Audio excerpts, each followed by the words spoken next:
Hi, everyone. Welcome back to Hospitality Today Live.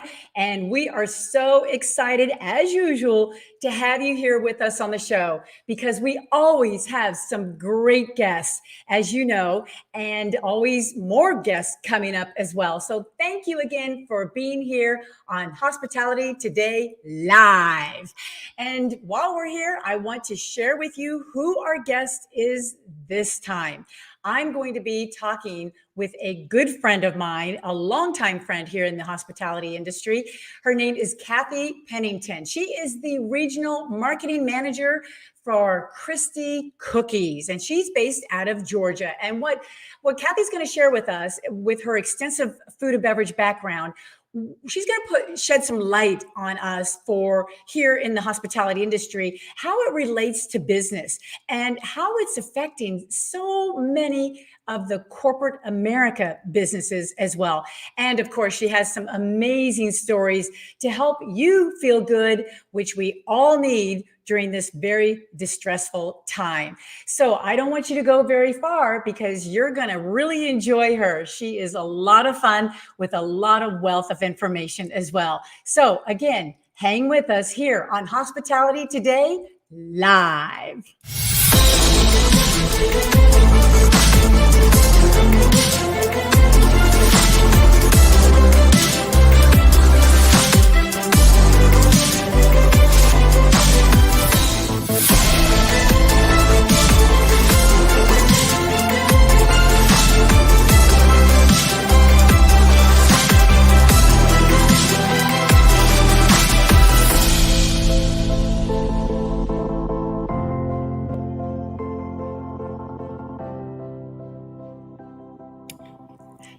Today's episode is brought to you by Versator. Let the site tour come to you, versator.com. Well, everyone, I want you to meet Cathy Pennington. Here she is. Hey, everybody. Hi. Hi, good afternoon. Afternoon for you, morning for me, right? Oh, good morning, yes.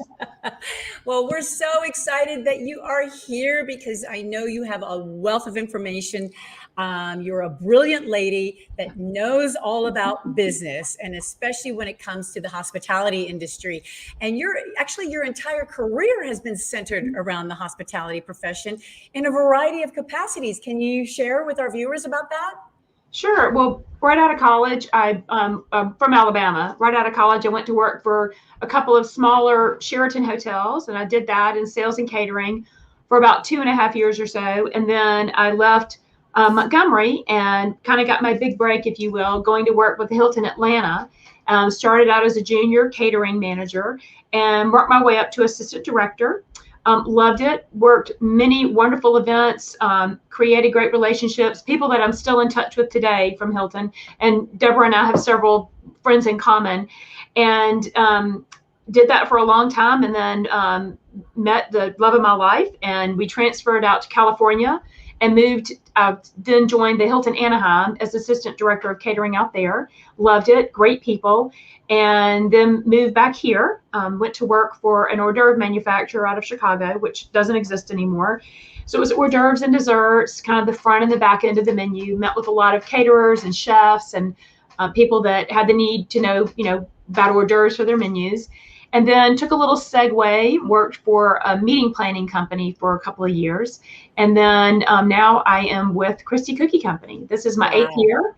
And love it, and just a wonderful 38-year-old company, and it's been great. It's been a fun ride, and I love where I am and still building on those relationships. So wow. Well, having that hospitality background really helps even what you're doing today. And I have to tell you, I love Christie Cookies. I've tried those before.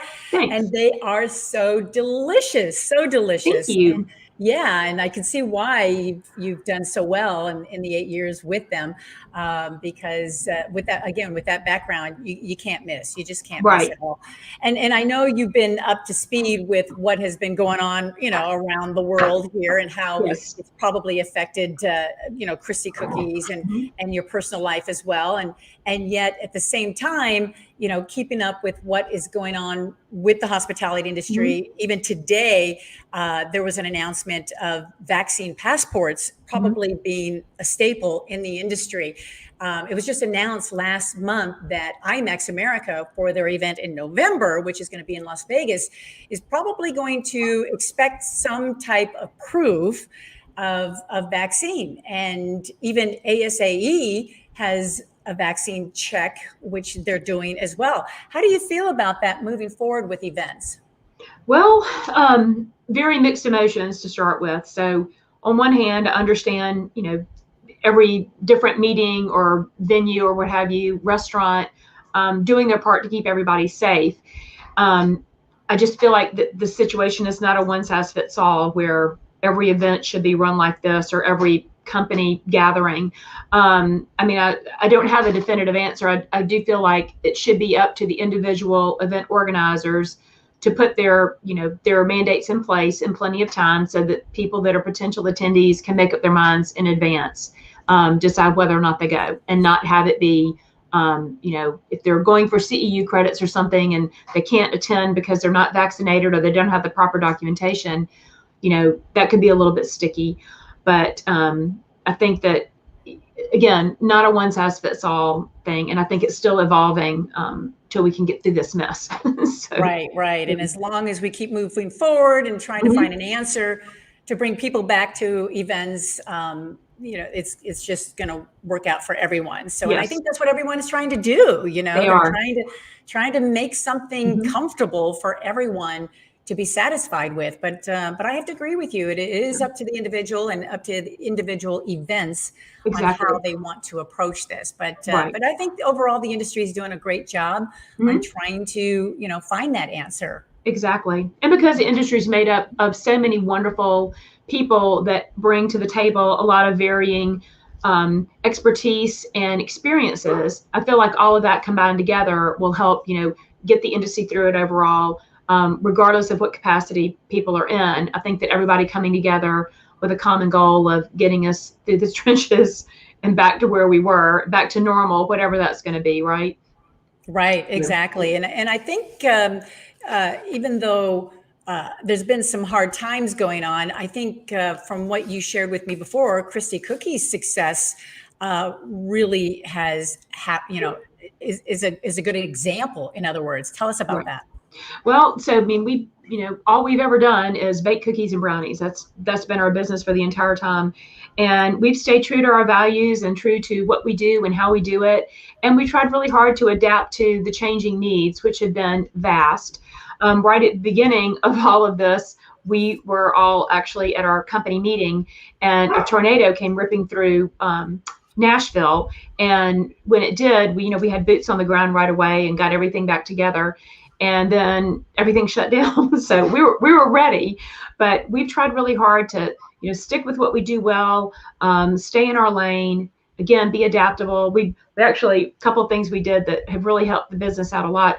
We were on Good Morning America twice during the last year and this year, which was great exposure for us nationally and certainly gave us a little more relevancy with what I do and other marketing managers so that we can say, well, here's a little bit more about us, because unfortunately, people hear Christie and Cathy, and sometimes I think, oh, Cathy's Cookie Company. It's Christie Cookie, and I just represent the company. So I think we've done a great job of, again, being flexible and managing expectations for our clients and having a good strategy. And I think that everybody should have a good strategy so that they're not going, oh, wow, I wish I would have pivoted in this direction or that direction. I've talked to some of my caterer friends and other aspects of the business that will say, they've really had to adapt and show flexibility and, work within their clients' budgets, which right now doesn't seem like budgets seem to be an issue. It seems to be more a matter of getting the staffing, having the resources available to them. And again, just, over communicating to their clients, our clients, here's what we've got going on. And, if there's an issue, get it out in the open sooner than later. I'm hearing people talking about lots of short-term bookings, lots of things happening in the month for the month or in the week for the week. And again, just people, being able to adapt and also being able to say no. If you can't do it and you can't provide what they're looking for and do a great job of it, then you have to regret it, which nobody wants to do. But that's what some people are having to do. And then balancing existing business trying to maintain, and get new business rather, and also trying to, make sure that you're maintaining your profitability for your company, and having leveraging your relationships. Like, we're always leveraging each other's relationships. With a company that might be national, it's like, hey, I'm successful with them in Atlanta, maybe you could be successful with them in Florida or wherever. So that's kind of what I'm hearing. So yeah, wow, those are great, actually great tips that you just shared with everyone. And yet I'm so impressed with Christie Cookies, adapting and finding other ways to reach their customers or their audience, and using national television. yeah, I mean, everybody would want it's a that. big deal. It's a That big was a deal. big I think deal. we've Yeah, done it either 3 or 4 times, and it's just been wonderful exposure. And it kind of gives us little bragging rights and a little more credit. So sure. no, it's been a big deal for us. So Sure, yeah. sure. And so what kind of results have come from something like that? If our viewers are watching right now and they say, hey, this is something that I really want to do with my company, Mhm. what was the end result from that? A whole lot of cookies being baked those weeks. It's very structured the way they do it. It's the lines are open for a certain amount of time. You have to offer a certain amount of discount, and when you're full, or out of whatever it is you're selling, then that's the end of it. But no, it's been great now. And like I said, for me personally, it's been great to be able to tell people, hey, we were on Good Morning America. And, some of the other things that we've done, again, these days, it's not just about walking in and saying, oh, I have this great hotel, or I have this wonderful linen, Right, or I'm a great speaker, or whatever the case may be. You have right, to put something behind it. Like, right, why would I want to do business with you? What makes you so special? What differentiates you from your competitors? And why should I work with you? And you good have to point. be ready to tell them why, from your perspective, and leverage other clients or other partners' experiences with you. It's like, oh, well, if she does really well with ABC Company, then I'm sure she'd do a great job for us too. So, Good point. Very good point. And that's the bottom line, like you mhm, said. I totally agree, because a hotel is a hotel is a hotel. mhm, You've got to go much deeper than that you to do. find out, a cookie company is a cookie company, a cookie company. What makes your cookie Mhm, company, what makes your hotel different than anybody else? That's where we're at now in right. order to stand out. So I totally agree with you. And I know you've got some fans watching the show, and I'm hoping they'll ask some questions and Okay. comments. As a matter of fact, I've got one that just came in. Let's see. This is Lisa Raymond. Was it difficult for the company? I'm trying to read this, to do Do more online online marketing marketing last year. due to the pandemic. Good question. Well, so apparently there were a lot of people sitting at home ordering cookies on their computer. So we seemed to whatever we were doing, we did it well, because we had very good online sales, worked out really nicely. And some of our online sales will morph into the division, the division that I'm with. I work directly with companies, corporations that want to send out gifts for their clients or prospects, or if they're sorry, or whatever the case may be. So that has all helped us out by the web orders. They did really well. So yes, I won't say it was easy, because I didn't do it directly, but we did it right, whatever it was we were doing. So that worked out well. I hope that answers. That makes sense. Absolutely, it does, for sure. So, but then, okay, so on your personal side, Mhm. in your personal day to day, how has COVID impacted you, your family? Anything that you want to share with our viewers, what you've been going through? Yeah, well, last year with, from March on, we were not allowed to, or we were not supposed to actually go and visit with clients, um, in person. So there was a lot more work on the phone, primarily on email, a lot of trying to keep up with our clients through LinkedIn or Instagram or Facebook, mostly LinkedIn, just, trying to find people and let them know, hey, we're still here, and make sure that they know that we've survived this and we will continue to survive it. Because some companies weren't so lucky. Some, whether fault of theirs or no fault of their own, didn't weather the storm. And I think that it's important for us to get the word out that, we've got a good strategy in place. We've got good leadership that's helping us down the road. And I think that if we all just kind of focus on what we've done that's worked well in the past. And if it's not working, quit doing it and find something to replace it, or find something that's a better method, so that we can all stay afloat and, still be talking about it and have our story to tell when this pandemic is over, and say, here's how we survived. Sorry for the people that didn't, but maybe they came out on the other side of it in a better position or a better place. So. Yeah. Very good. Very good. And as far as you and your family going through this entire ordeal at the same time, were there anything that really personally affected you all? And were there any lessons learned behind that as well? Well, my husband and I both had the virus middle of January to middle of February. It wasn't a lot of fun, but we did end up on respirators or in the hospital. It was, very unpleasant, but we survived. And, he came out of it a little sooner than I did, but, it was cold, and I just basically binge watched as much Netflix as I could, and which was not a bad thing. But, it's made it harder on us for visiting our parents. I'm a very social person, for not being able to just, pick up the phone and call a few people or send a text and get people together. Some people are a little more, cautious about being out and about than others are. And, we're not big, into airplane flights or anything, or going overseas. So that didn't impact us, but, done a lot of walking, and, got lots of friends that like to go out and walk with us. And, but the part about not being able to just go somewhere, and get a group together has been not wonderful. Very hard. We're all on the same boat, and people all are entitled to their opinions about their degree of being cautious about being out in public. I just went to a University of Alabama football game last weekend, and it was packed, and I had a ball. That was, I just needed to be out. But anyway. Well, nothing stops an Alabama fan from going to a game. This is true. We had a good time. Everybody, just like you with your Cardinals. So that's right. Exactly. So exactly. Nothing will stop you from that. Nope. So, how does the hospitality industry? How does the industry affect so many of corporate America? I would love your perspective on that, because as you know, we got hit really hard. One at the top, as a matter of fact, CNN was just talking about, restaurants, or, I guess there were like 90,000 restaurants that actually closed during the pandemic. Right. And so it's like, how does that affect corporate America? How does traveling not, what does that do to them? I mean, it's a trickle effect. It is. But I think people don't realize that the hospitality industry is as large as it is. Right. It really does impact, corporate America. What's your perspective on that?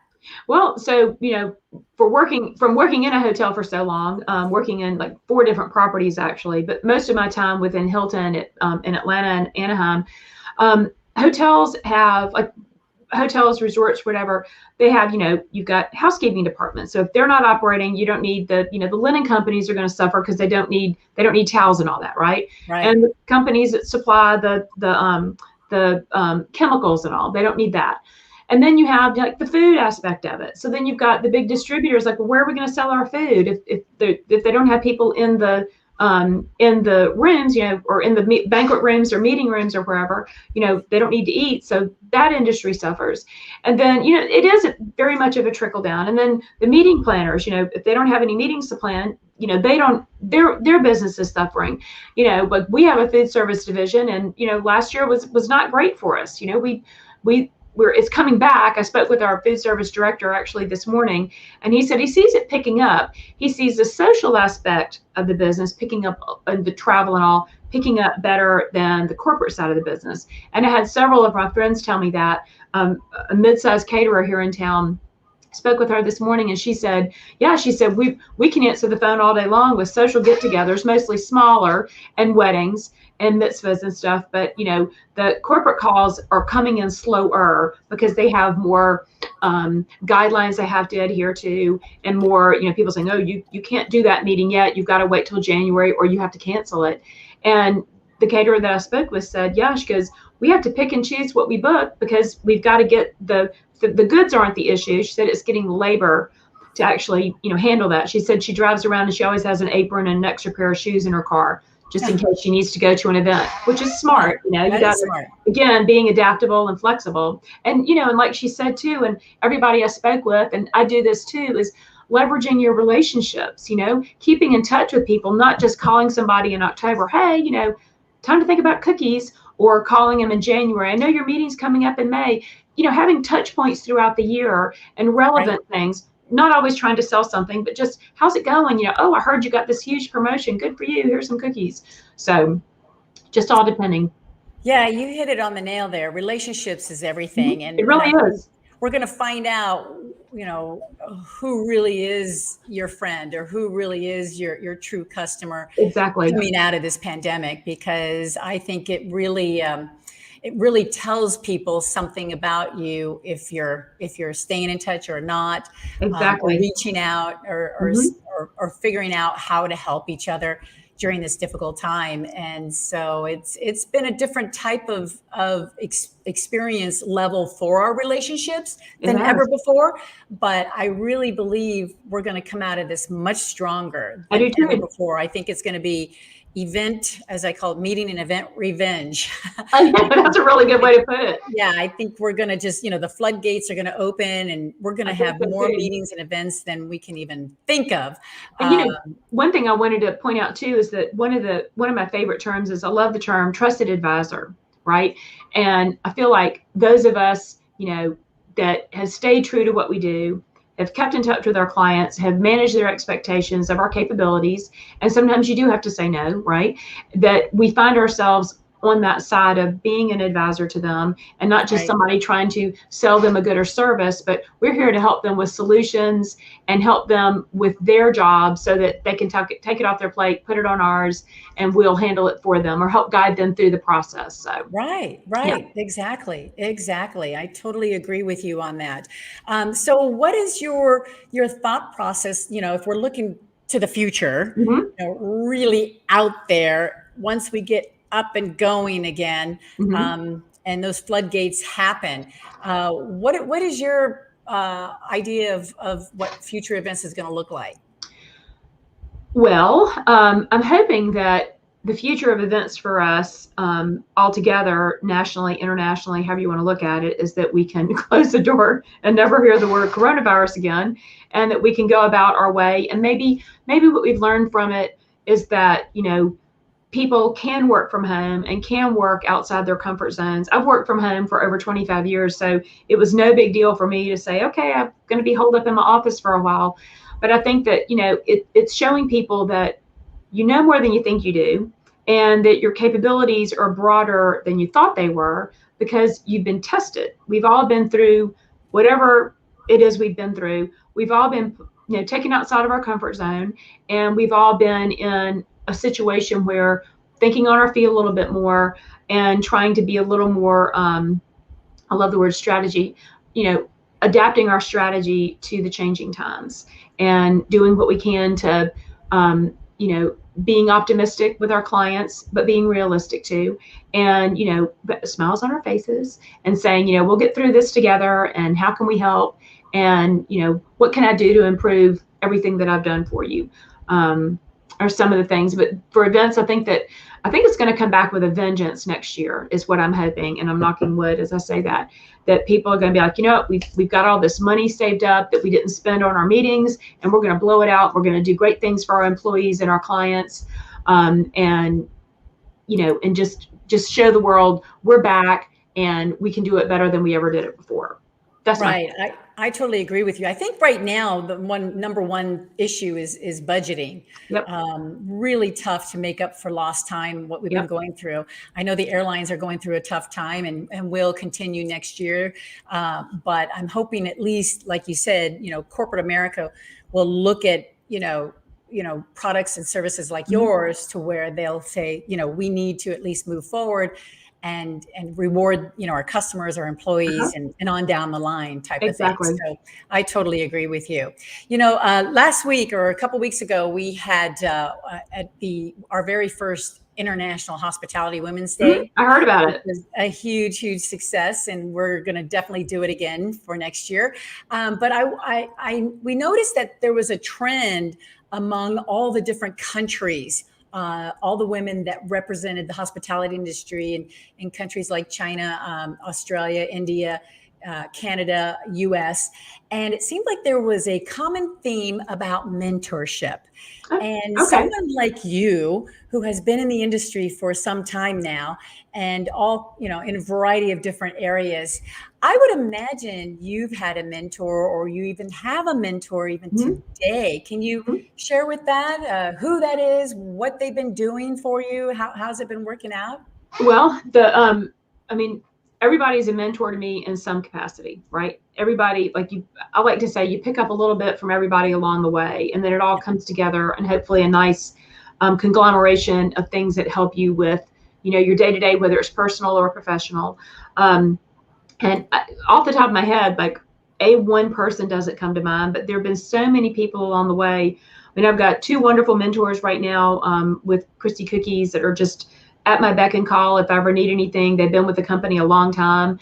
They're always super helpful, stop what they're doing, share their experience, never say, oh, you have to do it this way. They say, this is what we've done in the past that's worked. You might want, maybe it's a combined effort of, taking a little bit from this experience and a little bit from that and bringing them together and saying, okay, well, that's how it's, worked out for me in the past. And with Hilton, I had, several mentors of people that helped me out, and I'm still in touch with a lot of them. Going back to the relationships and keeping up with people, and just staying on everybody's radar through sickness, through losing a family member, marriage, grandchild, whatever it might be.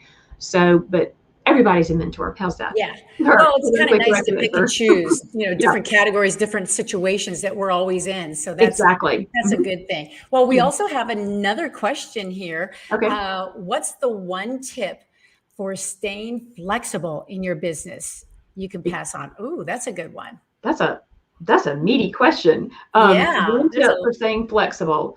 I like that. I've got, within our business, we have to have a wide scope of market segments. You can't just call on law firms or whatever. You have to have a wide scope of people that you work with, and just taking little bits from everybody along the way and saying, well, maybe I could morph this situation into helping somebody. I'm working with somebody right now that's got a tough situation that he needs me to help him with, and I may or may not be able to, but so for flexibility with that, one tip for staying flexible. Well, there's listening to what people are saying, and letting them guide you and say, well, here's where we're testing your flexibility, and going to other people that I work with, or people that I might have worked with in a previous life, and saying, how would you handle this, and what do you think would work out best? So sure. I don't know if that's a great answer, but and I think today we're going to have to be flexible. We do. In a lot of things. Adaptable. What worked yesterday isn't probably going to work today. Exactly. So flexibility has to play a part in anything and everything that we do. And I loved your idea of listening. We're such bad listeners, we are. Majority of us, that we really need to start listening more, and just listen to what people have to say. And then even if you have to get back with them later, it's okay. Right. It's just a matter of just letting them know that you're listening to them. That's where you're going to gather all your information, instead of butting in on the conversation. So that's a great point, because it's a need, and we need to work on that more. Yeah. But flexibility is the name of the game these days. There's no doubt about it. No doubt about it. And adapting. Well, I think that this half hour has gone very, very fast, but I know you have a special treat for those that are watching right now. Can you tell us about that? So I think my email address is going across the bottom. So whoever is the first person to send me a quick email and say you watch this, I'll send you some cookies. So anyway, well, that's a good deal. That's a great deal. And let me tell you, those that are watching, I'm telling you, these cookies are so good. Thank you. They're just so delicious. It's in every customer that I've sent them to, ordering from you has just been like, I want more. Oh, good. Well, thank you.